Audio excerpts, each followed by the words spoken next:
अस्सलामुअलैकुम सामीन। 23 जुमादा साने की तारीख शुरू हो चुकी है। 26 जनवरी है। ख़बर का उन्वान है 1000 तलबा के ख़िलाफ़ FIR दर्ज, 6 पुलिस वाले सस्पेंड।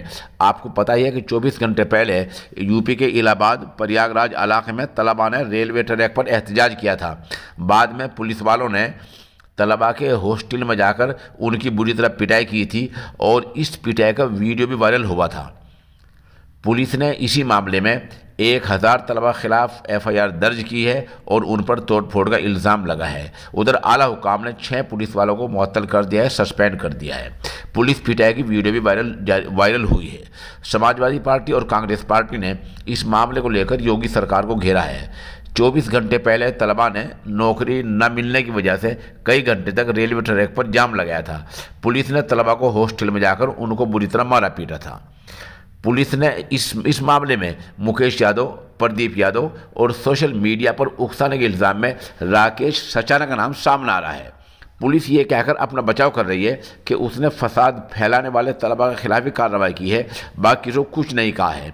लेकिन तलबा कहना यह है कि बहुत सारे ऐसे तलबा की पिटाई हुई है जिन्होंने कुछ किया ही नहीं था। तलबा का एक इल्ज़ाम ये भी है कि बोर्ड की तरफ से यानी रेलवे बोर्ड की तरफ से ऐन वक्त पर कायदे कानून बदले गए हैं। नतीजा आने के बाद सिर्फ 5% तलबा को ही लिया गया है, जबकि 20% तलबा लेने थे।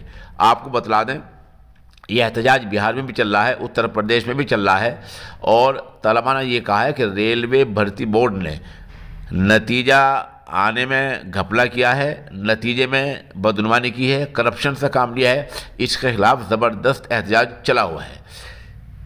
रेलवे वज़ीर ने यह तो कहा है कि तलबा तोड़ फोड़ न करें, फसाद न करें और उनको इंसाफ मिल जाएगा। रेल वज़ीर ने यह भी कहा है कि कमेटी तश्कील दे दी गई है, लेकिन हमारा मुतालबा रेलवे वज़ीर से यह है कि कमेटी जल्द तश्कील दे, रिपोर्ट जल्द आ जाए ताकि दूध का दूध और पानी का पानी हो जाए। बहरहाल प्रयागराज इलाहाबाद में मामला गंभीर बना हुआ है और पुलिस ने जो तलबा की पिटाई की है उससे पुलिस की चारों तरफ थू थू हो रही है।